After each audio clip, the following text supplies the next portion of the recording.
છોટાઉદેપુર નગરની દીકરીને મહામહિમ રાજ્યપાલના હસ્તે સુવર્ણચંદ્રક તેમજ પ્રમાણપત્ર એનાયત કરવામાં આવતા સમગ્ર છોટાઉદેપુર પંથકમાં ખુશીની લાગણી પ્રસરેલી જોવા મળી રહી છે।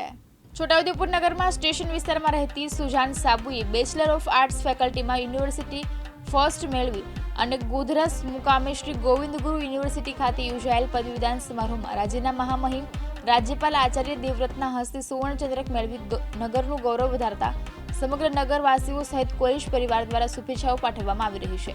એક મધ્યમ પરિવારમાંથી આવતી સુજાન સાબુએ છોટાઉદેપુર નગરની Shri SN arts and science college ખાતે અંગ્રેજી વિષય સાથે સ્નાતક કર્યું છે। મિત્રો, એક સ્લોગન છે કે સિદ્ધિ તેને જઈ વરે કે જે પરસીવે નાય। મનુષ્ય ધારે તો હિમાલયને પણ સર કરી શકે છે અને મનુષ્ય ધારે તો પર્વતમાંથી પણ પાણી કાઢી શકે છે। એવા જ સૂત્રોને સાર્થક છોટાઉદેપુરની એક દીકરી સુજાને કર્યા છે, જેને ગુરુ ગોવિંદ યુનિવર્સિટીમાં બેચલર ઓફ આર્ટ્સમાં ડિસ્ટિંક્શન ક્લાસ મેળવી અને માનનીય રાજ્યપાલના હસ્તે સન્માનિત એવોર્ડ પ્રાપ્ત કર્યા છે। તેઓને રાજ્યપાલ દ્વારા સન્માનિત કરવામાં આવ્યા છે। દિવ્યાંગ ન્યૂઝ છોટાઉદેપુરની ટીમ આવી દીકરીની મુલાકાતે પહોંચી છે। ચાલો આ સુજાન સાથે સીધો સંવાદ કરીશું। સુજાન, આપનું અમે સ્વાગત કરીએ છીએ દિવ્યાંગ ન્યૂઝ। Thank you. બેટા સુજાન, આપને માનનીય રાજ્યપાલના હસ્તે સન્માનિત થતા હોય, મેડલ પ્રાપ્ત થતું હોય તો કેવી ફિલિંગ્સ, કેવું આપને અંદરથી ફિલિંગ્સ થાય છે? મને બહુ પ્રાઉડ ફીલ થતું હતું અને એના કરતાં મારા માતા પિતા અને ફેમિલી મેમ્બર્સને પણ બહુ પ્રાઉડ ફીલ થતું હતું। એ મારા માટે બહુ ગૌરવની વાત છે। બેટા સુજાન, ક્યારે પણ તમે એવું વિચાર્યું તો ખરું કે તમે આ એક સ્ટેજ સુધી પહોંચશો? વિચાર્યું તો ન હતું, પણ મારો લક્ષ્ય હતો અને હું પહોંચી ગયા ત્યાં સુધી। કેવું ફીલ કરો છો? મને બહુ પ્રાઉડ ફીલ થાય છે।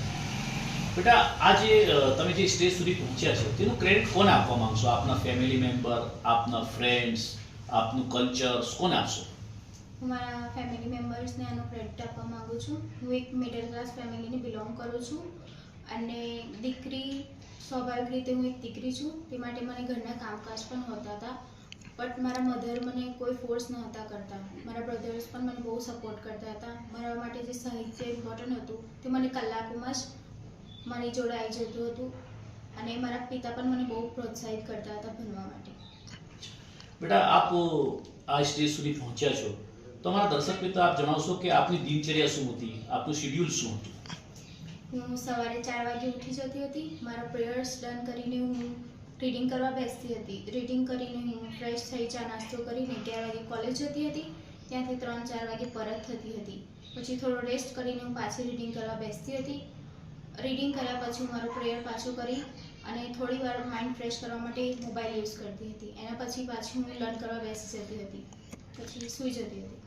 એટલે કહેવાનો સેન્સ એ છે કે આપ એન્ટરટેનમેન્ટ પણ કરતા હતા, ધાર્મિક આપની વિધિ પણ કરતા હતા અને આની સાથે સાથે રીડિંગ કરતા હતા। હા, બિલકુલ, બધું જ જરૂરી છે। બેટા, આપ અમને જણાવશો કે આપ જે હાલ જે ભણી રહ્યા છે, જે અભ્યાસુ બાળકો છે, ક્યારેક આવા એમની મનોવ્યથા હોય છે કે આપણે કોઈક લક્ષ્ય સુધી પહોંચશું, નથી પહોંચશું, એવી ઘણી બધી મનોવ્યથાથી એ લોકો પીડાય છે। તેવા અભ્યાસુ બાળકો માટે આપ શું સંદેશ આપવા માંગો છો? હું કહેવા માંગીશ કે આ દુનિયામાં કશું બી ઇમ્પોસિબલ નથી। જો આપણે મહેનત કરતા રહીશું તો આપણે એક દિવસ એ મકામ સુધી પહોંચી જ જશું। નમસ્કાર। અમારી કોલેજની વિદ્યાર્થીનીએ યુનિવર્સિટી ફર્સ્ટ આવીને ગોલ્ડ મેડલ મેળવ્યો છે, એ બદલ સમગ્ર SN કોલેજ ખૂબ આનંદ અને ગર્વની લાગણી અનુભવી રહ્યા છીએ। એની ઉજળા ભવિષ્ય અને કારકિર્દી માટે અમે શુભેચ્છાઓ પાઠવીએ છીએ। આ વિદ્યાર્થીની સુજાનબાનું અમારી કોલેજમાં અભ્યાસ દરમિયાન ખૂબ જ જિજ્ઞાસુ, અભ્યાસુ અને મહેનતુ એની છાપ એને અહીંયા છોડી છે। નિયમિત લેક્ચર ભરવા, ખૂબ સિન્સિયર ગંભીરતાથી અભ્યાસ કરવો અને દરેક લેક્ચર્સમાં પૂરતું ધ્યાન આપવું એ એની ખૂબી રહી છે। અમે એના ભવિષ્ય માટે ખૂબ જ આશાવાન છીએ। તોફિક શેખ, દિવ્યાંગ ન્યૂઝ, છોટાઉદેપુર।